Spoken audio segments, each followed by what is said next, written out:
August 2000. Ready? Start.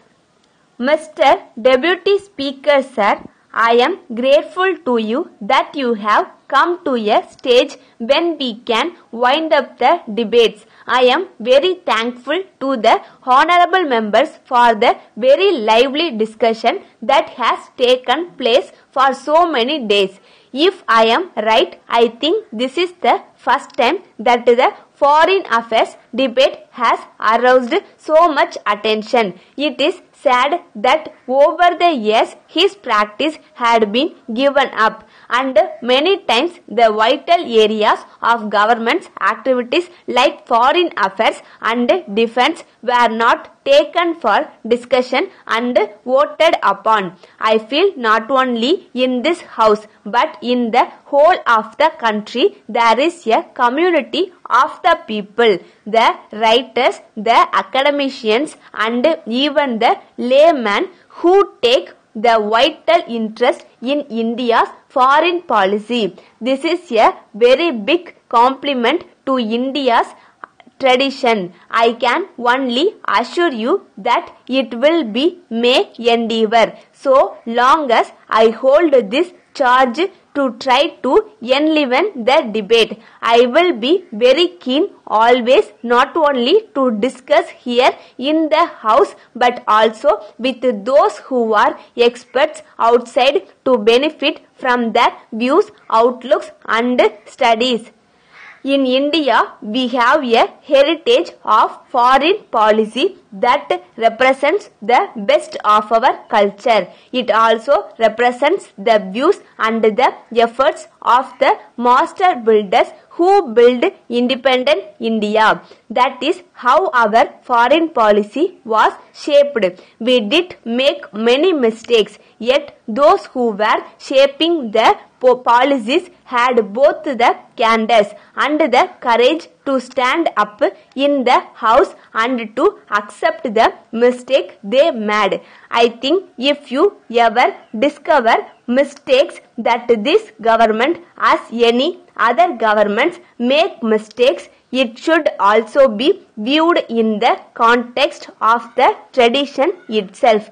After all, policies are made by human beings. Therefore, policies and perceptions sometimes can go wrong. But one thing on which we must not make a mistake and must never go wrong is on the basic principles of our foreign policy.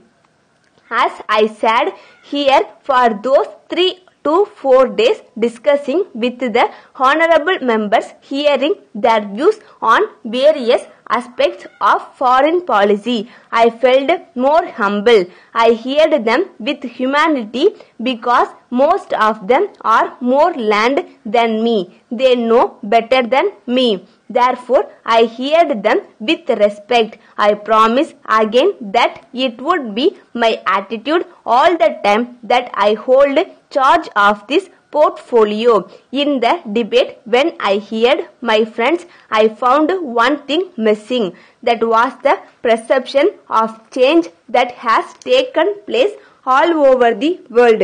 If we do not understand that no country, particularly India, can ever make a well thought out foreign policy, we must try to understand that Soviet Union of today is something very different from what Soviet Union was yesterday. I had the privilege of staying there for nearly 5 years as ambassador of this country. When I look around, when I look at the phases of the policies, I perceive a good change there. This dramatic change should be and should have been the subject of debate here. There may not be a consensus on that. When learned members are sitting here, I was hoping that we would try to spell out and try to share with each other as to how we understand the change, that we be more helpful, so it will be our endeavor, as I said just now, to pursue a policy that is both sensible and sensitive and also serves the national interest. Thank you very much. Letter from Thiru Balasubramanian, Secretary, Residents Welfare Association, Pallavaram, to the Managing Director, Metro Water Board, Chennai. Sir, I understand that Metro Water Board have plans to supply drinking water through Krishna Water Scheme to Kannan Nagar area, which is just half a kilometer from Pallavaram. I am to mention that the residents of our area suffer from lack of potable water for quite a long time. The water that is now available is not fit for drinking, as it is brackish and hard.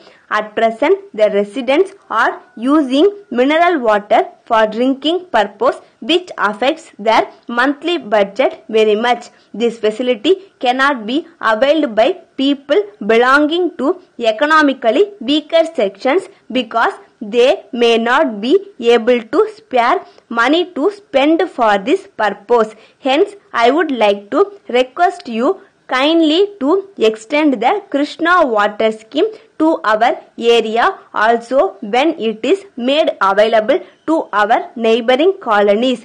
There are about 20,000 residents in this segment who lack drinking water facility. I wish to point out that this request has been taken up by our municipal chairman with the government last year itself. The then secretary to the government was also favorable to the proposal, but yet it is getting delayed for reasons not known to us. I am confident that you will do the needful in the matter. I request suitable early action by the government in this regard. Yours faithfully.